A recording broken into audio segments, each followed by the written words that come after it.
sejam todos muito bem-vindos ao canal Mitologia Grega de A a Z.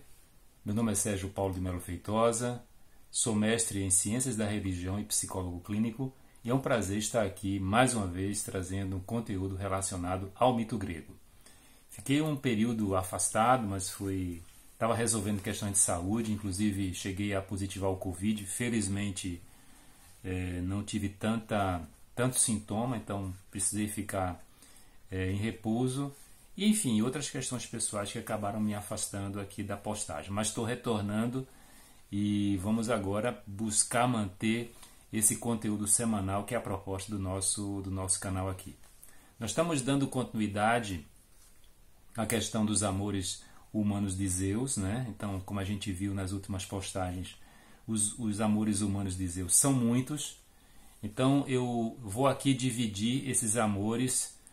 Vou tentar pensar em termos de 3 ou 4 ou 5 em cada conteúdo, porque são relacionamentos que têm uma complexidade, que têm elementos diversos e não dá para falar de uma forma aligeirada, principalmente mediante alguns personagens. Tem outros personagens que, como as fontes são difíceis de ser localizados, eu falarei de uma forma daquilo que eu consegui pesquisar. Mas tem outros personagens, tanto no sentido dos amores, como até dos filhos, das consequências desses relacionamentos, que não dá para falar de forma aligeirada. Mas eu também tenho uma preocupação aqui no canal de não misturar as histórias, ainda que muitas vezes, como todos percebem, existe uma correlação muito grande, às vezes é uma teia tremenda de personagens que a gente às vezes acaba começando um e terminando falando em outro. E no caso, por exemplo, dos amores humanos de Zeus, nós sabemos que muitos filhos humanos de Zeus, obviamente por conta desse relacionamento com mortais, vão ter uma importância única na mitologia. Então eu vou procurar dividir esse conteúdo de uma forma mais racional possível, mas não prejudicando, vamos dizer assim, a qualidade ou mesmo as abordagens que a gente pode fazer em relação a tantos os personagens, no caso das mulheres que ele vai se relacionar e vai gerar esses filhos, ou mesmo os filhos, tá? Então eu vou começar hoje aqui com 3 personagens, com 3 amores que são de extrema importância dentro da mitologia, e que são, primeiro, a Alcmena, que é um personagem maravilhoso, a Danae e a Antíope. Então são 3 mulheres, 3 personagens que nós vamos tocar hoje aqui no nosso conteúdo de mitologia grega. Bom, quero deixar aqui um abraço para todas as pessoas que reagiram, que mandaram mensagem. Eu ainda não atualizei a lista dos novos inscritos, mas eu quero deixar aqui um abraço para o Matheus e para o Christian. O Matheus ele sempre me faz algum tipo de reação, e o Christian, que é um novo inscrito, mas eu vou também elencar o nome dos novos inscritos, outros inscritos que nesse período acabaram chegando até o canal. É um prazer e uma alegria contar com a presença de todos aqui no conteúdo de mitologia grega de A a Z. E quero dizer, se você chegou aqui no canal por uma indicação do YouTube, então que você se inscreva no canal, que você dê o seu like, que você ative as notificações, e se você tiver interesse de dividir esse conteúdo com pessoas que você sabe que gostam do tema da mitologia de uma forma que seja uma forma profunda, então faça isso, ficarei muito feliz. Você está ajudando o crescimento do canal, inclusive com a divulgação de um tema tão importante, tão relevante para a nossa sociedade, que é a mitologia grega. Pensando em termos lineares, a gente poderia começar, por exemplo, com Danae, para depois a gente falar de Alcmena. Mas como eu quero começar com o principal relacionamento humano de Zeus, né? Eu vou precisar fazer uma inversão, mas a gente sabe que no caso da mitologia isso não é problema, né? Então, se existe algo que não é linear, é a mitologia grega. Então eu vou começar a falar em relação a Alcmena, para depois falar da segunda personagem, Danae, e depois eu falarei de Antíope, tá bom? Então, pensando em termos da árvore genealógica de Alcmena, Alquimena, ela é uma antepassada de Perseu e de Andrômeda. Eu vou falar, quando chegar o conteúdo de Perseu, obviamente eu vou falar mais especificamente disso aí, dessa família, desse casal, né, que é um casal também famoso no mito, né? Perseu, muita gente conhece, mesmo que não saiba de maiores detalhes na mitologia, mas Alquimena, ela é uma antepassada de Perseu e Andrômeda. De que maneira? Perseu e Andrômeda vão ter 3 filhos. Então, eles vão ter o Alceu, eles vão ter o Electrion, o Electrião, e vão ter o Stênelo. Então, vão ter esses filhos, certo? O Alceu, ele vai ser o pai de Anfitrião, que é o pai humano de Héracles. Por isso, inclusive, que Héracles era chamado de Alcides. Ele, em alguns momentos, ele é chamado de Alcides. Assim como é comum um epíteto que esteja relacionado aos antepassados, como Aquiles Pelida, né? Então, Aquiles Pelida, filho de Peleu, a gente vai encontrar muitas nominações de heróis associados aos antepassados. E Héracles, em muitos momentos, ele é chamado de Alcides. O Electrion, ele é o pai de Alquimena. E o Stênelo, ele vai ser pai de um personagem que vai ter uma importância muito grande no mito de Héracles, obviamente, por motivos que a gente vai ver.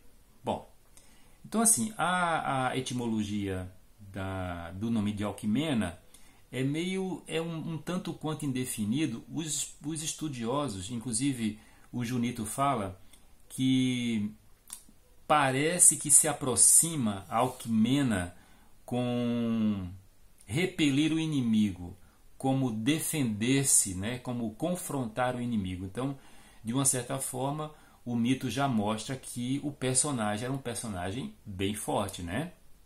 Pois bem, o mito também em relação, por exemplo, à infância de Alquimena, ele não tem um conteúdo maior, ele silencia, né? Então a gente conhece Alquimena já no momento em que ela conhece Anfitrião, conhece o primo e se apaixona por esse primo, né? Então é acertado o casamento, é acertado as bodas. Só que nesse período o pai de Alquimena, Electrion, ele se envolve com um rei que é o Pitérela. O rei Pitérela, ele é um rei, é mais um filho de um deus, ele é filho de Poseidon. Alguns textos falam de que ele era um preferido, um predileto de Poseidon. E Poseidon deu a Pitérela um fio de cabelo de ouro e que o tornava imortal. Em algumas outras fontes a gente vai associar essa imortalidade à invulnerabilidade, mas em geral está ligado à imortalidade. Então ele tinha um fio de cabelo no meio da sua cabeça, né? E obviamente essa dádiva protegia ele. Pois bem, num certo momento que há essa querela, esse conflito, Anfitrião, ele querendo defender o sogro e também ficar bem na foto, né, com o sogro, ele acaba se chegando no país, né, na cidade em que o sogro era rei, e ele vai querer se juntar aos exércitos do rei, do Electrion, para combater Pitérela. Infelizmente, nessa ação, ele acaba, no momento, nos exercícios de guerra que acontecem, na preparação para chegar até lá e combater esse rei inimigo, Anfitrião, inadvertidamente, com um golpe, matou o sogro. Matou o sogro. Foi um problema muito grande, né? Na verdade, isso é meio comum na mitologia, quando existem essas mortes involuntárias. O assassinato involuntário, ele era previsto que a pessoa, quando cometia esse crime, cometia uma morte involuntária em alguém, havia a condição de ser purificado. Em geral, eles saíam de um lugar, de um canto para outro, e tinha que ter um rei que se propusesse, ou que se que se interessasse em purificar aquele criminoso. Então a própria purificação de Anfitrião foi feita pelo rei Creonte, rei de Tebas. O Creonte é aquele tio do herói Édipo, tá? Então foi ele que purificou Anfitrião. Anfitrião é purificado, retorna, só que Alquimena, mesmo tendo perdoado a ação do marido porque percebeu e sabia que foi algo inadvertido, ela não responsabiliza Anfitrião por aquela morte, a morte do pai, mas ela dá como condição de consumar o relacionamento se Anfitrião tomasse a frente dos exércitos e vingasse a afronta que Pitera tinha feito contra o pai dela. E Anfitrião não pensou duas vezes, né? Então ele organiza os exércitos e ele vai até esse reino inimigo. Pois bem, nesse período, nesse intervalo, quando ele sai da cidade, né? Quando ele sai de onde ele estava, da cidadela do sogro, para ir até essas batalhas, Zeus já tinha observado Alquimena e percebia também que seduzir Alquimena não seria tão fácil assim. Então o que é que ele fez? Ele se metamorfoseou, aproveitando a ausência de Anfitrião. Ele chama dois filhos, inclusive, o Hermes e o Apolo. Apolo, o Sol, e Hermes, o seu arauto, né? Então, Hermes era aquele deus que levava as mensagens de Zeus, assim como a gente vai ter com a deusa Hera, que era a deusa Íris. Pois bem, então esses dois deuses se metamorfoseiam, Zeus em Anfitrião e Hermes se metamorfoseia na figura de um servo de Anfitrião, que era chamado Sósia.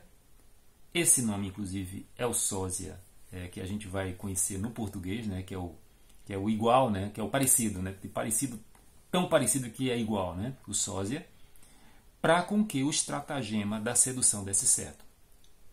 Então ele ordenou a Apolo que durante 3 dias Apolo não se levantasse, porque ele tinha uma ideia, a intenção dele era de oferecer ao mundo o maior herói para acabar e limpar o mundo dos monstros que ainda permaneciam. Então houve aquela limpeza geral que os olímpicos fizeram na luta contra os gigantes, e depois, quando Géia começa a gerar monstros, do qual o último, inclusive, o mais importante é o Tifão, eles vão ser subjugados, mas a Terra continuava produzindo monstros, a Terra continuava produzindo situações calamitosas.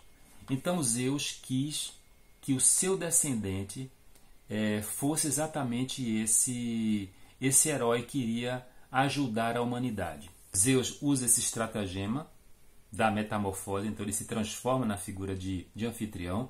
Ele traz um cálice, que era o cálice de Pitérela, um simulacro, obviamente, e ele traz o fio de cabelo que estava na cabeça de Pitérela. Ele chegou muito rápido e Alquimena estranhou a velocidade, a rapidez com que as coisas foram resolvidas. Só que era o Anfitrião, era a figura dele, estava com o cálice do rei, e além do mais estava com o fio de cabelo que todo mundo sabia que o Pitérela possuía e que protegia ele. Então Alquimena não teve dúvidas e ela vai e aceita se casar naquela mesma noite ali, naquele mesmo dia. As bodas são organizadas e Zeus vai ter não apenas uma noite de amor ou um dia de amor, mas são 3 dias, né, em que ele vai ficar com Alquimena. Desse momento é que vai ser gerado o grande Héracles. Bom, depois em que Zeus tem esse momento com Alquimena, ele volta para o Olimpo, só que ele fica observando, né? Então ele fica acompanhando todo o processo. E acontece o quê? Dias depois chega o verdadeiro Anfitrião com o cálice de Pitérela, com o cálice de Pitérela e também com o fio de cabelo. E quando ele chega lá, que ele começa a contar as histórias, Alquimena já sabia de tudo. Então, primeiro, ela fica estranhando que ele estivesse repetindo a história, né, contando de novo tal.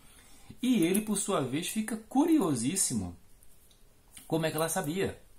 Então, ele vai chamar Tiresias, que já era um personagem que já estava circulando na mitologia. E Tiresias foi e falou para ele o que tinha acontecido, né? Que ela tinha sido seduzida e enganada por Zeus. E o anfitrião ficou absolutamente alucinado quando soube que ele tinha sido ultrapassado, ele tinha sido enganado, e ela também, mas ele acaba responsabilizando Alquimena pelo acontecido, e ela não tinha como sair da situação. Afinal de contas, era um simulacro, era uma perfeição que Zeus tinha feito em relação à imagem dele. Então, ele, louco de ciúme, ele pegou ela, levou até um poste, e ele ia queimar ela viva. Ele organizou uma fogueira, e no momento em que ele amarra e ele coloca a lenha para com que ela seja queimada viva, Zeus estava assistindo tudo e mandou uma chuva torrencial no local lá, e aí foi entendido que era um sinal dos deuses, e ele não teve outra saída, ele aceitou essa situação, ele não repudia, né? Seria comum o repúdio quando acontecer situações reais em relação a isso, tipo a mulher ter sido abusada sexualmente, havia uma moral do período que fazia com que as pessoas fossem descartadas, né? Mas ele não faz isso. Ele aceita ela, ele acolhe ela, e ela passa por uma segunda núpcia, né? E desse relacionamento dela com o anfitrião, ela vai gerar o Íficles, que é o irmão por parte de mãe de Heracles. Inclusive, Íficles em alguns momentos vai acompanhar Heracles, e também um filho de Íficles vai acompanhar também, o Iolau, que é um sobrinho querido que vai acompanhar Heracles em muitas gestas. Bom, Alquimena ela sobrevive ao filho, né? A gente sabe que Heracles ele vai ter uma história trágica, e ele morre de uma forma terrível, e ela sobreviveu a ele. Quando Heracles morreu, ele tinha um inimigo que era exatamente um primo de Alquimena. Essa pessoa seria um primo em segundo grau, que é o Euristeu. O Euristeu é uma figura horrorosa, execrável na mitologia grega, um covarde. Ele tinha tanto medo de Heracles. Ele é o rei, inclusive, que Heracles tinha que se reportar quando trazia algum tipo de... Quando Heracles começa a cumprir os 12 trabalhos, era exatamente em relação a Euristeu que Heracles tinha que reportar e trazer o resultado do trabalho. Ele tinha tanto medo que ele mandou fazer um vaso de bronze, do qual ele se escondia quando ele sabia que Heracles estava se aproximando. E Heracles não era autorizado nem a entrar no palácio. Tinha que ficar do lado de fora, e quem recebia Heracles era o arauto de Euristeu, que era uma criatura chamada Copreu, que quer dizer o sujo. Isso é muito interessante, muito curioso. Pois bem, Heracles morre, e Euristeu ele se volta contra os descendentes de Heracles. Heracles teve muitos filhos, teve muitos descendentes. O que ele fez? Ele mandou expulsar todo mundo, né? Ele expulsou todos. E ele mandou expulsar Alquimena também da região. Bem, então assim, Alquimena e alguns descendentes chegam até Atenas, e eles foram muito bem recebidos pelo rei de Atenas do período. Sabendo que eles tinham sido bem recebidos, Euristeu não gostou nada da história, organizou uma tropa, um exército, e foi até Atenas para fazer guerra. Só que lá ele levou a pior, ele foi morto. E teve sua cabeça cortada. Quando os exércitos dele são desbaratados e acabam fugindo, né, a cabeça dele foi trazida de presente para Alquimena. E ela, diante da cabeça do inimigo, mesmo que fosse um primo, ela arrancou os olhos da cabeça. Ela, com a raiva que ela tinha dele, né, por conta de tudo que ele fez contra o primo, filho dela, né, que era o Heracles, a vingança dela foi tirar os olhos, foi profanar essa cabeça. Bem, ela volta, então ela agora tinha toda uma liberdade para voltar até Tebas, que era a sua cidade de origem, e lá ela vai ter a sua velhice, até que ela vai, na sua morte, ela vai ser acolhida na Ilha dos Bem-Aventurados. Existe um conto na mitologia que diz que, chegando na Ilha dos Bem-Aventurados, vai ser dada de casamento a um dos juízes do mundo dos mortos, que é o Radamanto, que quando era vivo, filho de Zeus inclusive, ele era considerado o mais justo de todos os homens. Então Alcmena é essa personagem muito importante, ela é a mãe do maior herói da mitologia, e ela, mesmo que as mulheres, elas no mito existem histórias muito complexas em relação às mulheres. Mesmo que ela seja essa mãe desse herói mais importante, a história dela está muito associada à questão do relacionamento com o anfitrião, depois passa para a questão do relacionamento dela com o filho. Então, existem elementos, mas não existem tantos assim, mas o mito não consegue pura e simplesmente passar por cima desse personagem tão importante, tão significativo que é Alcmena. Bem, o próximo personagem que é um grande amor de Zeus, um amor humano de Zeus, é Danae, é a princesa Danae. Então, Danae ela era filha de Acrísio e Eurídice. Acrísio ele era rei de Argos e ele queria ter um filho, né? Ele queria ter um filho e ele apressadamente, né? Curiosamente, ele vai até o oráculo e ele vai consultar o oráculo a respeito desse desejo dele de ser pai de um filho. Chegando lá, o oráculo disse que ele não teria um filho, que ele teria uma filha e que o filho dessa filha, ou seja, o seu neto, o mataria. E o oráculo chega ao ponto de dizer o seguinte, que nem que ele se enterrasse, nem que ele se escondesse embaixo da terra, ele ia escapar do destino dele em relação a essa morte que iria ser provocada pelo neto. E ele ficou, obviamente, apavorado, né? Ficou apavorado, o que é que ele fez?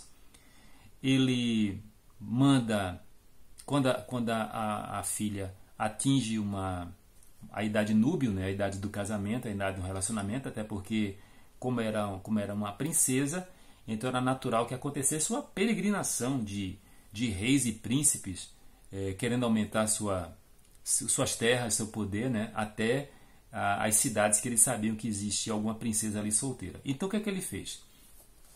Ele mandou fazer uma espécie de bunker, seria acho que a palavra hoje, era uma jaula, né? Um local de bronze, que ele imaginava que seria intransponível, onde ali ele foi colocada ali Danae, para com que ninguém conseguisse se aproximar. Tinha uma serva que servia a ela, e ela vivia naquele local subterrâneo. Mas, mesmo que estivesse debaixo da terra, de uma certa forma até fazendo um paralelo àquilo que o oráculo falou para ele, de que nem embaixo da terra ele escaparia da morte do neto, Zeus sabia dela, né? Então, encantado com sua beleza, encantado com os atributos da princesa, o que é que Zeus fez? Zeus simplesmente se transformou numa chuva de ouro e passou pelas grades do local onde Danae estava encerrada, e ali ela engravida. Quando Acrísio ficou sabendo da gestação de Danae, ele ficou louco, ficou apavorado, né? Então, o que é que ele fez? Ele esperou que o tempo de gestação da filha acontecesse. Então, quando a criança nasce, né, que é exatamente o Perseu, ele manda fazer uma espécie de baú. Tem uns textos, uns relatos no mito que diz que era um baú de bronze. Ele manda colocar a filha e o neto ali dentro e manda jogar no mar. Ou seja, não tinha como aquilo flutuar, né? Era um túmulo de metal que ele colocou. Só que Zeus pede a Poseidon, irmão, que protegesse Danae e seu filho. Então, além do dito esquife não afundar, então Poseidon faz com que o esquife ele flutue, e também Poseidon ele controla o caminho do esquife até as costas de uma ilha, até chegar até um litoral. Eles chegaram a uma ilha chamada Sérifo. Nessa ilha tem um relato que dizem que eles foram encontrados por um pescador que é o Dictys. Então eles foram resgatados pelo Dictys, né? Então essa ilha chamava-se Sérifo e o rei dessa ilha chamava-se Polydectes. E aí assim, o Dictys ele leva a princesa e o filho até a presença do rei. Alguns textos falam que o Dictys era um irmão mais novo, ou um irmão que não tinha, que seria um segundo ou terceiro em linhagem, talvez. De fato, o rei sucerano era o Polydectes. Bem, e aí interessadíssimo, quando ele vê a princesa, o rei Polydectes, né, vê a princesa chegando, ele ficou encantado com a beleza dela, imediatamente ele acolheu a mãe e o filho no palácio, com a intenção possível de futuramente até se relacionar com Danae. O tempo vai passando e ele não consegue se aproximar muito dela, então ele acolhe ela e tudo mais, mas não acontece aquilo que ele esperava. E o Perseu, o filho, a criança, começa a se desenvolver. E quando chega numa idade já pronto para uma futura gesta, né? Assim, muito jovem, mas já com uma certa maturidade e percebendo que o filho de Danae podia ser um problema, o que é que o Polydectes tem a ideia, né? Que vê que o jovem era cheio de bravata, cheio disso, cheio daquilo, então de uma certa forma se aproveitando da imaturidade de Perseu, e Perseu dizendo que poderia fazer isso, poderia fazer aquilo. Então o Polydectes dá para ele uma tarefa do qual imaginava que ele não voltaria vivo, dizendo que ele deveria matar Medusa, que era nada mais nada menos do que um dos maiores monstros da mitologia, né? Uma das Górgonas, das 3 irmãs, a única que era mortal, mas ela era a mais mortal para quem se aproximava, né? E Perseu não pensou 2 vezes. Faz parte da característica do mito do herói, e que o herói ele acolhe os desafios, muito associado inclusive à própria híbris, que também é um traço característico do mito dos heróis. E ele vai para gestas. Só que Polydectes também não contava que para essa gesta Perseu, como filho de Zeus, vai ser ajudado por 2 irmãos e por um tio. Então, os deuses armam Perseu com armas que seriam armas extremamente importantes. Então, Hermes deu a ele umas sandálias aladas, né? Deu a ele as sandálias aladas, do qual, obviamente, ele iria percorrer de uma forma totalmente diferente a distância que tinha em relação ao monstro. Hades deu a ele um capacete do qual ele ficava invisível, e Atena deu uma arma para ele, deu uma espada, né? Armou ele com as ferramentas para com que ele enfrentasse aquele monstro. Chegando no local onde Medusa residia, usando um estratagema de um brilho que ele consegue fazer com que a imagem dela refletisse em seu escudo, e sem ser percebido, né, porque ele estava invisível, mas mesmo invisível, o poder dela era tal que podia fazer com que ele se petrificasse, porque ela tinha esse poder, né, para quem ela olhasse se virava pedra. Então Perseu vai e consegue decapitar Medusa. Coloca a cabeça num saco e volta. No caminho ele vai encontrar Andrômeda, que é exatamente o casal, vai ser a futura esposa, né, que é uma princesa etíope, que vai ser a mãe de todos os antepassados do Héracles, que eu tinha falado agora na história de Alquimeno. Pois bem, então ele vence o monstro que estava assolando o local por conta de uma híbris da mãe de Andrômeda, e depois que acontece isso, ele vai até o local onde a mãe estava, né, trazendo e também levando o troféu para o Polydectes. Quando ele chega no palácio, Os mitos falam que ora ele estava tentando violentar Danae, ora ele estava perseguindo tanto o Nicteu quanto a Danae dentro do palácio. Então não fica muito claro se ali essa perseguição era, se o personagem era o dito pescador que o ajudou, ou se era o irmão mais novo dele. Vendo a situação da mãe e daquele que foi seu salvador, né, porque graças ao irmão de Polidectes, ele foi tirado dos mares, né, do mar, juntamente com a mãe. É o Dictys, né? É Dictys, né? Nicteu. Acabei cometendo aqui um erro. Então, vendo que o Polidectes estava perseguindo tanto Dictys quanto a Danae, então Perseu não pensa duas vezes. Tira a cabeça da Medusa de dentro do saco onde estava e mostra para o Polidectes, do qual ele vai se transformado numa pedra, né? Bem, cumprindo de fato o oráculo, Acrísio é morto por Perseu, mas eu não vou falar aqui maiores detalhes, até porque de fato a intenção do conteúdo é falar de Danae.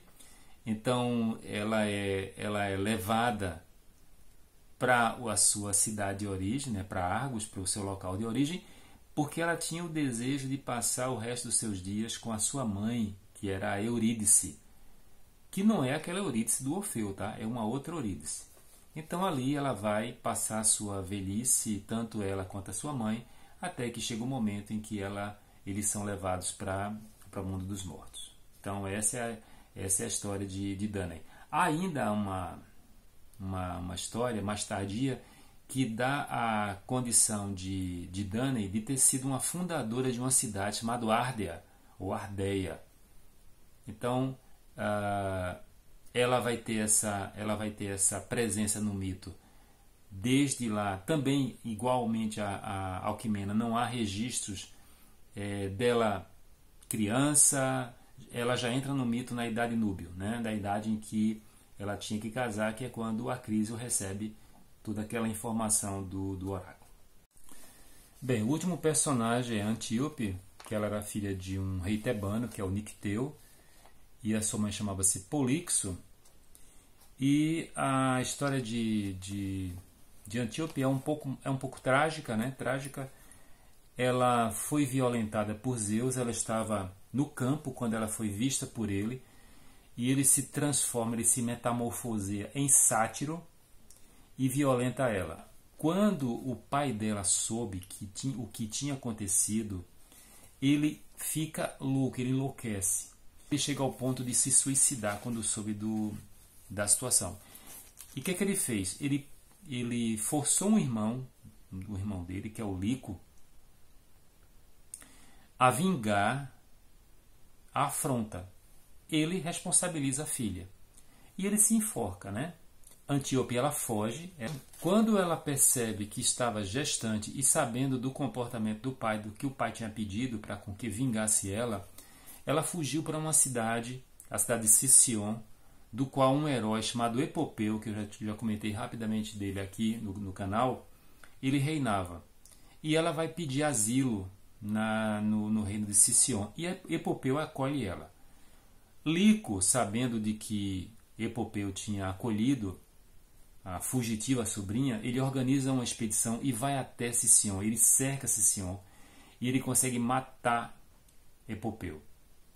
Então ele aprisiona a Antíope e ele vai levar de volta, né, até Tebas. Nesse período vai chegar o momento das dores do parto, né, e ela vai ter filhos, ela vai ter um gêmeos, né, que é o Anfião e Zeto, heróis que vão ter importância bem significativa no mito. Mas ele só espera que ela tenha ali o parto e as crianças são abandonadas. Esse tipo de situação de abandono de crianças que eram consideradas indesejadas era muito comum na mitologia, muito comum na antiguidade, perdão, e o mito retrata exatamente isso. as crianças são abandonadas e a comitiva segue para Tebas. Paralelo a esse abandono, as crianças são encontradas e são protegidas, elas são cuidadas.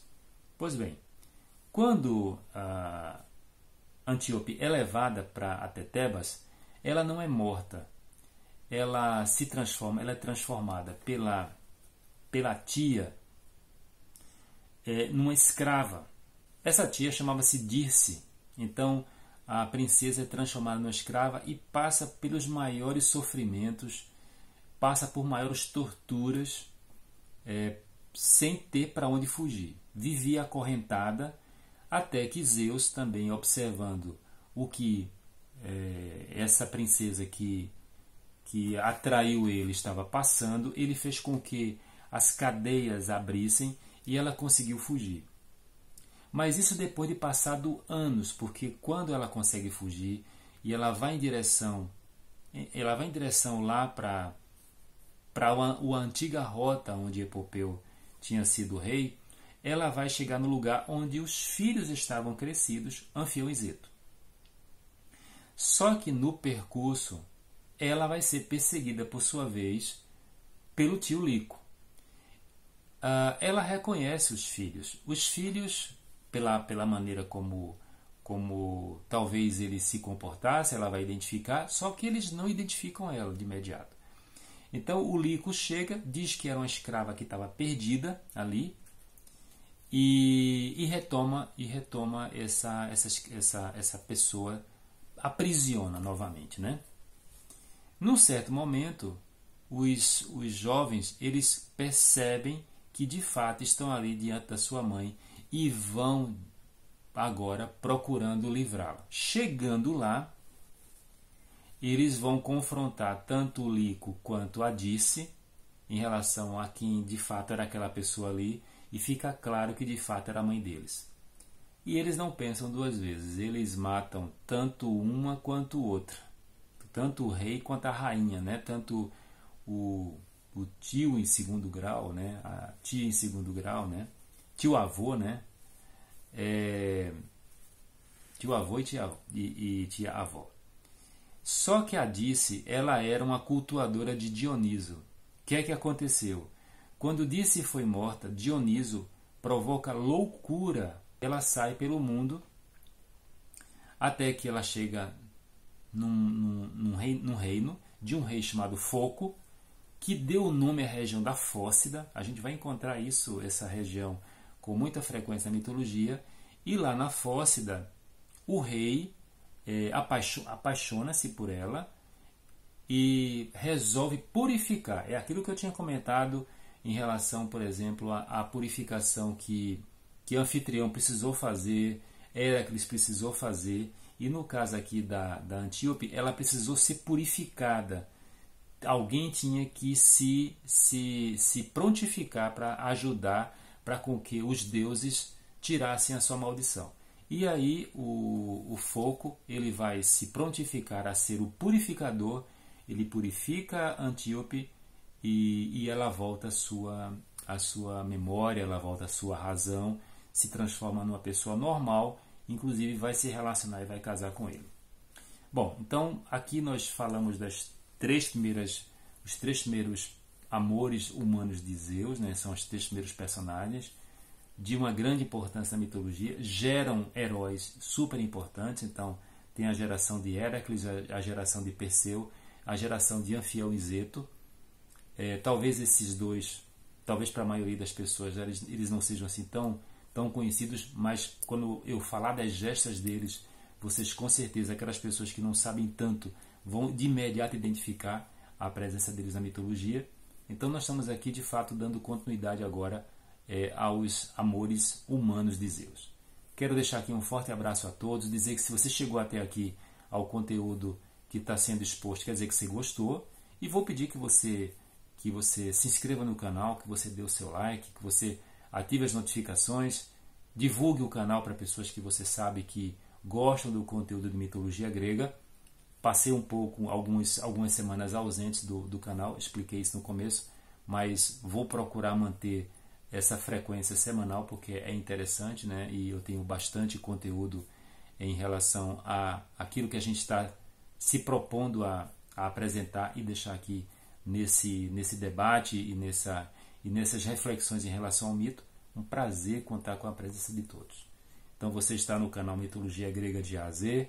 Meu nome é Sérgio Paulo de Melo Feitosa, sou mestre em Ciências da Religião e psicólogo clínico e vou deixar aqui um abraço a todos. Então, na próxima semana, mais Amores Humanos de Zeus, talvez com 3 ou 4 ou 5 personagens.